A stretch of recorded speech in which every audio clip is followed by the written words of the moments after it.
দৃশ্যে সিলেট নিয়ে আসলাম। কি অবস্থা সিলেটের এই রাতের দৃশ্যে? যদিও অবরোধ, হরতালি এবং বিভিন্ন কর্মসূচিতে আমরা সময় পার করছি। জাতীয় নির্বাচন একদম নিকটবর্তী আমাদের সামনে। এই জাতীয় নির্বাচনকে ঘিরে দেশের যে পরিস্থিতি রয়েছে তার একটু বিষয় আমরা আপনাদের কাছে উপস্থাপন করব। এই রাতের দৃশ্যে দেখলেই বোঝা যায় যে আজ রাত প্রায় 11:30, 12টার কাছাকাছি হয়ে যাচ্ছে, কিন্তু এরপরেও কিন্তু প্রচুর গাড়ি আছে লাইনে। তার কারণ হচ্ছে হরতাল, অবরোধ। এই কর্মসূচিতে গাড়ির চালক যারা আছেন তারা একটু বেশি কষ্টে আছেন। আমি আবারও বলছি, হরতাল অবরোধে গাড়ির চালক যারা আছেন বিশেষ করে তারা একটু বেশি কষ্টে আছেন। কারণ হরতাল অবরোধে গাড়ি চলাচল থাকলেও কিন্তু যাত্রীর সংখ্যা কম। গ্রামগঞ্জ থেকে যাত্রীরা কম আসেন এবং দোকানপাট, শহরের দোকানপাট অনেকটা খোলা থাকে, অনেকটা বন্ধই থাকে। মূল মার্কেটগুলো কিন্তু প্রায় বন্ধ থাকে, যার ফলে এই চালকদের যে ঘাটতিটা আছে সেটা পূরণ করতে তারা রাত পর্যন্ত কিন্তু রাস্তায় থাকেন। তো তার দৃশ্যটি, আজকের দৃশ্যটি এটাই কিন্তু প্রমাণ করছে। বিশেষ করে এক চালক গতদিন বলেছিলেন যে হরতাল অবরোধ আসলে সবচাইতে ক্ষতি হয় আমাদের, সবচাইতে কষ্ট হয় আমাদের, এবং যত বিপদ আপদ আছে সব কিন্তু আমাদের উপর দিয়ে যায়। আমি অনেক চিন্তা করে দেখলাম, আসলেও ঠিক আছে। হরতাল অবরোধ হচ্ছে সবচাইতে ঝুঁকিপূর্ণ থাকেন চালকরা। যদি গাড়ি চালান তাহলে ঝুঁকিতে আছেন, তাদের গাড়ি জ্বলে, তাদের প্রাণের ক্ষতি হয়, তাদের নিজের অনেক ক্ষতি হয়। আর যদি গাড়ি না চালান তাহলে তারা উপোস থাকতে হয়, বাচ্চা পরিবার পরিজন নিয়ে কষ্টে থাকতে হয়। এটাই কিন্তু আমরা দেখেছি যে শ্রমিকদের সবচাইতে কষ্ট হরতাল অবরোধে। অন্য অন্য যে ব্যবসাগুলো আছে তারা নিরাপদে থেকে হয়তো অনেকটা ব্যবসা করতে পারেন, নীরবে থেকে করতে পারেন, নিরাপদ এবং নীরবে থেকে চলতে পারেন। আমার আজকের যে লাইভটি, আমি রাতের দৃশ্যে শ্রমিকদের কিছু কথা আপনাদের কাছে বলবো এবং শ্রমিকদের দেখাবো যে তাদের ঘাটতিটা পোষানোর জন্য তারা রাতেও কিন্তু শহরের বিভিন্ন স্থানে অবস্থান করছেন গাড়ি নিয়ে। আমরা এই মুহূর্তে যেটা আপনাদেরকে উপস্থাপন করছি সেটি সিলেট শহরের মূল একটি জায়গা, যেই জায়গাটির নাম হচ্ছে, আপনারা অনেকেই চিনেন, বন্দরবাজার। সেই বন্দরবাজারের এখান থেকে ছোট্ট একটি ভিডিও আমরা আপনাদের কাছে উপস্থাপন করব। আপনারা দেশে এবং বিদেশে যারা আছেন শেয়ার করে সবাইকে দেখার সুযোগ করে দিবেন। আমাদের আজকের এই লাইভটি আপনারা অবশ্যই উপভোগ করবেন, আমরা সেটি আশা করছি। যারা আমাদের সাথে যুক্ত আছেন, আমরা চাই একটি কমেন্ট করে আমাদেরকে জানাবেন যে আসলে লাইভের সাউন্ড ঠিক আছে কিনা, এই বিষয়টা একটু জানতে চাই। অনেক সময় সাউন্ড মিস করে, তাই একটু সাউন্ডটা, যদি কোনো ভাই থাকেন তাহলে সাউন্ডটা একটু শোনাবেন, জানাবেন। যদি আমার কথা শুনতে পারেন তাহলে অবশ্যই আমরা আশা করি যে আপনি একটি অন্ততপক্ষে কমেন্ট করবেন যে সাউন্ড ঠিক আছে। কারণ শোনা না গেলে তো আপনি কিছুই বলবেন না, লিখবেন না, আর শোনা গেলে একটু কমেন্ট করবেন।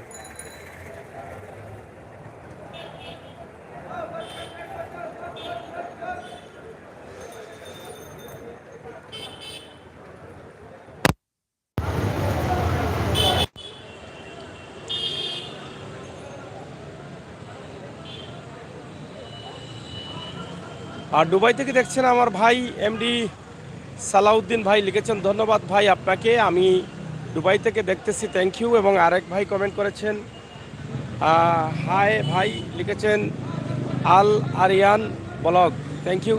ঠিক আছে, থ্যাংক ইউ এমডি আলাউদ্দিন ভাই, অসংখ্য ধন্যবাদ। যারা আছেন একটু শেয়ার করুন এবং রাতের দৃশ্যে আমাদের বর্তমান চলমান যে দেশের অবস্থা পরিস্থিতি সে নিয়ে কিছু কথা আলোচনা এবং রাতের দৃশ্যে এটাই কিন্তু আমরা তুলে ধরলাম। বিশেষ করে সিএনজি চালকদের যে কথাগুলো, বা সিএনজি বা গাড়ির চালক যারা আছেন তাদের বিষয়গুলো আমরা কিন্তু আজকে এই মুহূর্তে আপনাদের কাছে তুলে ধরার চেষ্টা করছি। আপনাদের এখান থেকে কি মতামত রয়েছে আপনারা একটু লেখেন। যেটা আমার এক সিএনজি চালক ভাই বলেছিলেন যে হরতাল অবরোধ সবচাইতে বেশি ক্ষতিগ্রস্ত হচ্ছেন চালকরা, যেটা বাস চালক হোক আর গাড়ি চালক হোক আর রিক্সা চালক হোক, তাদের উপর দিয়ে কিন্তু ঝড় বা তুফানটা বেশি যায়। তো এটা আপনি কিভাবে দেখছেন, এই কথাটা কতটুকু সত্য আছে, এ নিয়ে আমরা চাই আপনারা একটু কমেন্ট করবেন। এরা পরিশ্রম করেন, কষ্ট করেন, হালাল উপার্জন করে এরা চলেন। সিএনজি চালক বলেন আর গাড়ি চালক বলেন, এরা কষ্ট করে, পরিশ্রম করে, হালাল উপার্জন করে চলেন। কিন্তু হরতাল অবরোধ আসলেই সবচাইতে বেশি ক্ষতিগ্রস্ত তারা হন এবং সবচাইতে ঝুঁকিটা তাদেরই থাকে। এখানে যারা আছেন, এই যে চালক যারা আছেন, শ্রমিক, সিএনজি চালক, তারা ক্ষতিগ্রস্ত হন। তো বিশেষ করে তাদের বিষয়টা নিয়ে কিন্তু আমরা আজকের লাইভে কথা বলবো। যে এই যে মোটামুটি প্রায় মধ্যরাতের কাছাকাছি আমরা আছি, এই মধ্যরাতেও কিন্তু তারা রাস্তায় গাড়ি নিয়ে আছেন। এবং আমরা যেটা আপনাদেরকে বোঝাতে চেয়েছি বা বলতে চেয়েছি, জানাতে চেয়েছি যে তারা যে গত কয়েকদিন থেকে হরতাল অবরোধের মধ্যে সময় পার করছেন, তাদের যে অভাবটা পড়েছে, তাদের যে ঘাটতিটা আছে, তারা যে ঋণ হচ্ছেন, সংসার চলছে না, আত্মীয় স্বজনের কাছ থেকে ঋণ করছেন, সেটা পোষাতে গিয়ে কিন্তু এই রাতেও যাত্রীশূন্য শহরে কিন্তু তারা অবস্থান করছেন।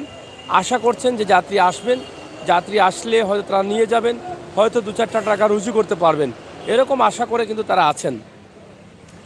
আসলে পেটের জ্বালা হচ্ছে বড় জ্বালা, এটা আপনারা জানেন। পেটের জ্বালাটা খুবই কঠিন জ্বালা, পেটের জ্বালাটা বড় জ্বালা। আমরা কথা অনেক সময় বলতে পারি, আমরা যদি কথা নাও বলি আমাদের অসুবিধা নেই। আমরা অনেক সময় চোখ মেলে তাকাতে পারি, আমরা চোখ বন্ধ করে থাকলেও কিন্তু অসুবিধা নেই। কিন্তু আমাদের পেটের জ্বালা, পেটে যখন খিদা লাগে তখন পেট কিন্তু বসে থাকে না, পেট তার খাবার চায়। পেটে খাবার না দিলে আপনার সমস্ত শরীর অবশ হয়ে পড়বে, আপনি দুর্বল হয়ে পড়বেন, আপনার প্রাণের ক্ষতি হতে পারে। এই হচ্ছে অবস্থা। তাই পেটের জ্বালা মিটাতে তারা যখন গাড়ি চালাতে পারেন না, আত্মীয় স্বজন বন্ধু বান্ধবের কাছে ঋণ টিন করেন, তো সেই ঋণ টিন করে তাদেরকে চলতে হয়। পরবর্তীতে তারা কিন্তু এই ঝুঁকি নিয়ে অনেকেই গাড়ি চালান, ঝুঁকি নিয়ে রাস্তায় বের হন, তারপরও কিন্তু যাত্রী দূর দূরান্ত থেকে না আসার কারণে সঠিক পরিমাণে তারা ইনকাম করতে পারেন না। গাড়ির ইনকাম 500 টাকা 600 টাকা এরকমও আছে, গাড়ির ইনকাম দিতে পারেন না, তেল খরচ তুলতে পারেন না, এটা নিয়ে তারা কিন্তু অনেক হতাশায় থাকেন। তো প্রিয় দর্শক শ্রোতা যারা আছেন, আমি আপনাদেরকে বলবো, আজকে আমাদের শ্রমিক যারা আছেন, বিশেষ করে সিএনজি চালক, ট্রাক চালক, বাস চালক, লেগুনা চালক, বিভিন্ন চালক যারা আছেন, রিক্সা চালক, তাদের নিয়ে আপনার বক্তব্য, আপনার মতামত আমাদের কমেন্ট বক্সে লিখবেন, এটা আশা করতে পারি। আর আমাদের ভিডিওটি আপনারা একটু শেয়ার করে সবাইকে দেখার সুযোগ করে দিবেন। এখানে ঘট ভিডিও থ্যাংক ইউ লিখেছেন রাফওয়ান, সম্ভবত রাফওয়ান আহমেদ লিখেছেন। এবং এখানে আলাউদ্দিন খান লিখেছেন এবং রাফওয়ান লিখেছেন, ভাই আর ইউ ফেলিং ঘট, থ্যাংক ইউ। এবং এখানে আরেকজন লিখেছেন এমডি সুমেল, অসংখ্য ধন্যবাদ আপনাদেরকে। আপনারা যারা কমেন্ট করছেন আমরা আপনাদেরকে অসংখ্য ধন্যবাদ জানাচ্ছি এবং আপনারা শেয়ার করে সবাইকে দেখার সুযোগ করে দিবেন রাতের দৃশ্যে সিলেটের অবস্থা কেমন। এবং ইতিমধ্যে আপনারা জানেন বাংলাদেশের বিএমপির ডাকা কর্মসূচি রয়েছে, সেই কর্মসূচিতে আবারও বিএমপি কিন্তু আরেকটি কর্মসূচি দিয়ে দিয়েছেন। ইতিমধ্যে শুক্র শনিবার এই দুদিন কিন্তু সরকারি ছুটি থাকে, অফিস আদালত বন্ধ থাকে সরকারি, কিন্তু রবি এবং সোমবার থেকে তারা আবারও 48 ঘন্টার ধর্মঘটের ডাক দিয়েছেন। এই নানা কর্মসূচি এবং দেশের অবস্থা কি হচ্ছে কি হবে, দেশের পরিস্থিতি কোথায় যাচ্ছে কোথায় যাবে, এরকম চিন্তাভাবনা কিন্তু ইতিমধ্যে মানুষ, সাধারণ মানুষ থেকে শুরু করে সর্বস্তরের মানুষ ভাবছেন। এটা আপনারা হয়তো অনেকেই শুনেছেন, অনেকেই হয়তো ভাবেন দেশ এবং বিদেশ থেকে যে আসলে নির্বাচন জানুয়ারি মাসে, ডিসেম্বরে অনেকেই বলছেন ডিসেম্বরে কি হবে, যেহেতু আমরা এখন নভেম্বর পার করছি। তো এইরকম নানা চিন্তা মানুষের মনের মধ্যে রয়েছে। তাই দেশ এবং বিদেশ থেকে যারা বুদ্ধিজীবী আছেন, যারা সমাজসেবী আছেন, যারা সচেতন মহল আছেন, যারা এদেশে বসবাস করেন, যারা এদেশের মানুষ, এদেশের বুঠার, আপনি প্রবাসে বসবাস করেন, আপনি আপনার প্রত্যেকটা জায়গা থেকে আপনারা মতামত লিখুন, আমরা কোন দিকে যাব, কোন রাস্তায় যাব। জানুয়ারি মাসে জাতীয় নির্বাচনকে ঘিরে বিএনপির নানা কর্মসূচি, পাশাপাশি অন্য অন্য দলেরও বিভিন্ন কর্মসূচি রয়েছে। কেউ নির্বাচনে যাচ্ছেন, কেউ নির্বাচনে যাচ্ছেন না, কেউ তফসিল ঘোষণা করেছেন, কেউ আবার তফসিল বাতিলের দাবি জানাচ্ছেন। এই হচ্ছে অবস্থা। অন্যদিকে আওয়ামী লীগ নির্বাচনের তফসিলের পর থেকে আওয়ামী লীগের মনোনীত যারা আছেন, মনোনয়ন প্রত্যাশী যারা আছেন, তারা মনোনয়নপত্র গ্রহণ করছেন, জমাও দিয়ে দিয়েছেন ইতিমধ্যে অনেকেই। এবং বিভিন্ন স্থান থেকে অন্য অন্য দলের নেতাকর্মীরা অনেকেই হয়তো মনোনয়ন গ্রহণ করছেন, কিনেছেন, জমা দিচ্ছেন। তা আমরা সরাসরি আজকের এই লাইভটি সিলেটের মূল একটি প্রাণকেন্দ্র বন্দর বাজার থেকে আমরা আপনাদের কাছে তুলে দিচ্ছি। আপনারা দেশে এবং বিদেশে যে যেখানে আছেন আপনারা অবশ্যই আমাদের সাথে যুক্ত রয়েছেন, শেয়ার করে সবাইকে দেখার সুযোগ করে দেবেন। বিশেষ করে প্রবাসী ভাই বোনেরা যারা আছেন তাদের জন্য আমাদের এই লাইভগুলো আমরা করি। ইনশাআল্লাহ রাতের এই লাইভে আপনারা যেখান থেকে যুক্ত হচ্ছেন, আমার মনে হয় রাতের দৃশ্যে এই ঠান্ডা ঠান্ডার সময়ে শীত মৌসুমে প্রাণের শহর সিলেটের দৃশ্য দেখলেন এবং দিনের অবস্থা, সিলেটের অবস্থা জানলেন। এবং আজকের যে শ্রমিকদের নিয়ে, সিএনজি চালক বা গাড়ি চালকদের নিয়ে যে আমরা ভিডিওটি শুরু করেছি, সেই বিষয়গুলো আপনারা আপনাদের মতামত কমেন্ট বক্সে লিখবেন বলে আমরা আশা করি। আমরা সবসময় বাস্তবে বিশ্বাসী, বাস্তবতায় বিশ্বাসী, প্রাণের শহর নিয়ে কিন্তু আমরা কাজ করি। ফয়েজ আলী, হ্যালো ভাই, how are you? Thank you Kayes Ali ভাই, আপনাকে অসংখ্য ধন্যবাদ। আপনি কমেন্ট করার জন্য, আপনার মতামত লিখবেন, শেয়ার করবেন। তো প্রাণের সিলেটটা কেমন লাগছে আপনারা একটু কমেন্ট করবেন। রাতের দৃশ্য কেমন লাগছে? যদিও হরতালের অবরোধের দ্বিতীয় দিন রাতের দৃশ্য আমরা পার করেছি এবং আবারও কর্মসূচি দিয়েছে বিএনপি, আওয়ামী লীগ মনোনীত যারা তারা ফরম কিনছেন নির্বাচনের জন্য। সব মিলিয়েই কিন্তু আমাদের সিলেটের অবস্থা এই দ্বিতীয় দিনের অবরোধের আজকের দিন যেভাবে কাটছে তেমন একটা প্রভাব পড়েনি সিলেটে অবরোধে, কিন্তু যাত্রী শূন্য ছিলেন, মানুষের সংখ্যা কম ছিল, গাড়ি চলাচল মোটামুটি স্বাভাবিক ছিল এবং দূরপাল্লার বাস ঢাকা বা মৌলভীবাজারের বাস না চললেও আশপাশের বাসগুলো যেমন সিলেট কুমারগাঁও থেকে সাতক এবং সুনামগঞ্জ এবং সিলেটের কদমতলী থেকে বিয়ানীবাজার, জগন্নাথপুর, হবিগঞ্জ এরকম বাসগুলো চলেছে, তবে যাত্রী একদম কম ছিলেন। এটাই হচ্ছে অবস্থা। সিলেটের প্রধান প্রধান মার্কেটগুলো বন্ধ ছিল, এই হচ্ছে অবস্থা। তো সব মিলিয়ে কিন্তু ছোট্ট একটি ভিডিও আমার প্রবাসী ভাই বন্ধুদের জন্য, যারা অপেক্ষায় ছিলেন, যারা অপেক্ষায় আছেন, যারা দেখতে চেয়েছিলেন, যারা দেখছেন আমাদের ভিডিওগুলো, যারা জানতে চান তাদের জন্যই কিন্তু আমরা তুলে দেই।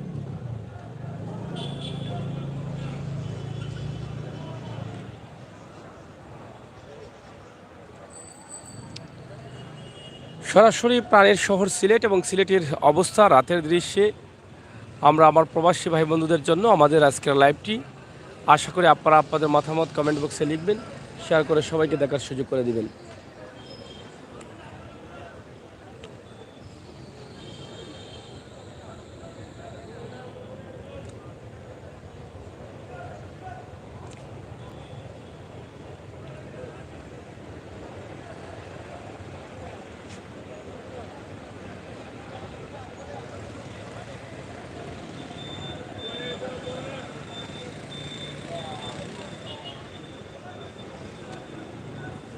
শহরে অনেক ব্যবসা বাণিজ্য চলতেছে, যারা ফুটপাতে ব্যবসা করেন তারা কিন্তু এখানে ব্যবসা করছেন, আপনারা দেখছেন।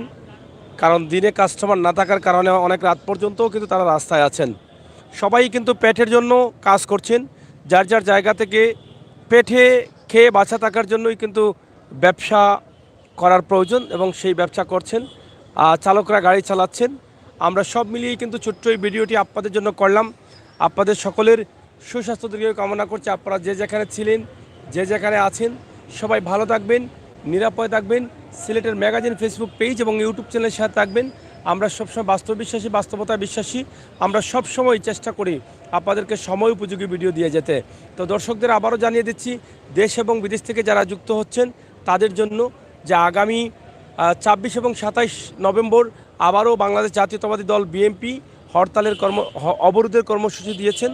সেই কর্মসূচিতে আবারও কিন্তু সিলেটবাসী অবরোধের মধ্যে সময় পার করতে হচ্ছে। তো আপনাদেরকে এগুলো জানিয়ে দেওয়ার জন্য কিন্তু আমাদের আশা। ইনশাআল্লাহ আমার প্রাণপ্রিয় ভাই বন্ধুরা যারা আছেন, আপনারা আমাদের চ্যানেলে কমেন্ট করবেন এবং আপনাদের মতামত লিখবেন। আশা করছি দেশের পরিস্থিতি নিয়ে আপনারা অবশ্যই আপনাদের মতামত লিখতে ভুলবেন না। সিলেটের magazine Facebook page, YouTube channel সব সময় উপযোগী ভিডিও এবং সিলেটের বর্তমান অবস্থা পরিস্থিতি বিভিন্ন চিত্র নিয়ে কিন্তু আমরা আপনাদের সাথে আছি। থ্যাংক ইউ ভাই, থ্যাংক ইউ কয়েস ভাই, অসংখ্য ধন্যবাদ আপনাকে। আমরা শেষ করে নিচ্ছি। আপনারা যে যেখানে আছেন ভালো থাকবেন, নিরাপদ থাকবেন, সুস্থ থাকবেন। আবারও কথা হবে, দেখা হবে যে কোনো জায়গা থেকে, যে কোনো স্থান থেকে। আল্লাহ হাফেজ।